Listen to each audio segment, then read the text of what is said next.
Del Pemex Gate a la estafa maestra.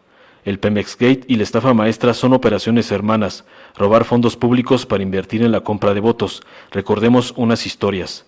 En el año 2000 hubo elecciones generales. El candidato a presidente por el PRI era Francisco Labastida Ochoa, a quien se le observaba en peligro de ser derrotado luego de la crisis económica y el escándalo del Fobaproa, como al final ocurrió. Por órdenes del mandatario saliente Ernesto Zedillo, el director de Pemex, Rogelio Montemayor Seguy, hizo un convenio con el Sindicato de Trabajadores Petroleros, Carlos Romero de Champs y Ricardo Aldana Prieto, entre otros, para entregarle un total de 1.100 millones de pesos, unos 116 millones de dólares, bajo la cobertura de subvenciones contractuales. Esta operación se realizó en varias entregas desde Pemex al sindicato y desde este en efectivo a la Secretaría de Finanzas del PRI, sin que se haya podido saber si algunos de los intermediarios tomaron dinero para su propio peculio. Durante los años 2013 a 2015 y posiblemente después, se realizaron muchos convenios entre la Secretaría de Desarrollo Social a cargo de Rosario Robles y universidades, centros educativos, organismos no gubernamentales, ONG y otras entidades para proveerles recursos a efecto de que realizaran estudios, promociones y otras actividades propias de la política social del presidente Enrique Peña Nieto sin que se llevara a cabo en la práctica.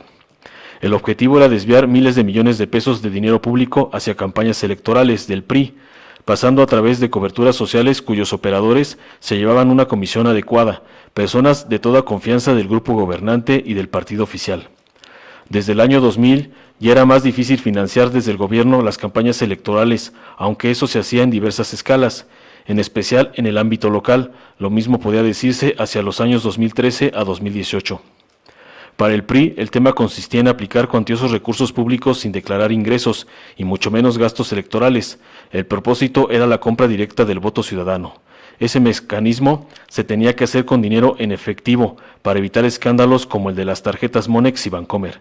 Estas últimas no se investigaron en absoluto, utilizadas con ese fin desde la Secretaría de Finanzas priistas a cargo de Luis Videgaray durante la campaña de Peña Nieto en el año 2012. Fueron también varios miles de millones de origen público y privado. Pemex Gate y la estafa maestra tienen unas similitudes evidentes. La primera, defraudación, consistió en una sola operación, aunque el desembolso duró varios meses.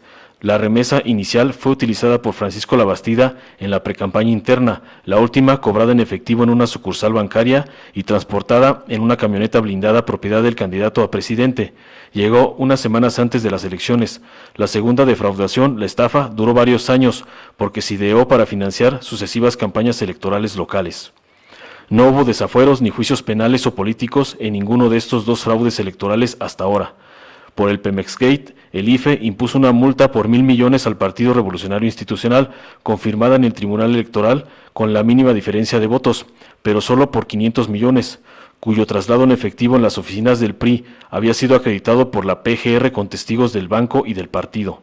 Luego de cobrar los cheques firmados por el secretario de Finanzas del sindicato, el candidato a senador Ricardo Aldana. En el Pemex Gate, el gobierno de Vicente Fox, que había presentado la denuncia, se desistió al firmar un nuevo convenio con el sindicato mediante el cual éste regresaría durante 20 años el dinero desviado, mediante descuentos de algunas prestaciones que la empresa le entregaba a la organización, pero al mismo tiempo se elevaban otras subvenciones para compensar los pagos. Ese fue un segundo fraude al Pemex. De esa forma, se declaró judicialmente que ya no había daño patrimonial. Fueron exonerados los líderes petroleros, los dirigentes priistas y el entonces director de la paraestatal. Así lo decidió quien era el presidente de la República, con la completa satisfacción de la dirección del PAN. Luego de la llegada a la presidencia de Enrique Peña Nieto, el PRI se planteó en 2013 el objetivo de obtener el triunfo en las elecciones locales. Había comicios próximos en 14 entidades del país. Fue entonces que dio inicio la estafa maestra, hermana del Pemex Gate, pero realizada con mayor sofisticación en los métodos, cuantía y dispersión de recursos. En los años de 2013 a 2014, las actividades de desvío de fondos públicos con propósitos electorales no se limitaron a la entonces Secretaría de Desarrollo Social, sino abarcaron también otras 10 entidades públicas, Pemex, SCT, CEP, Banobras, entre otras, por un monto de 7.67 mil millones, sin tomar en cuenta las operaciones realizadas con posterioridad, parte de las cuales también forman parte de la estafa maestra. En este caso, las denuncias formales proceden principalmente, aunque no solo, de la Auditoría Superior de la Federación, ASF, y es hasta ahora cuando se han llevado a cabo algunas actuaciones en tribunales.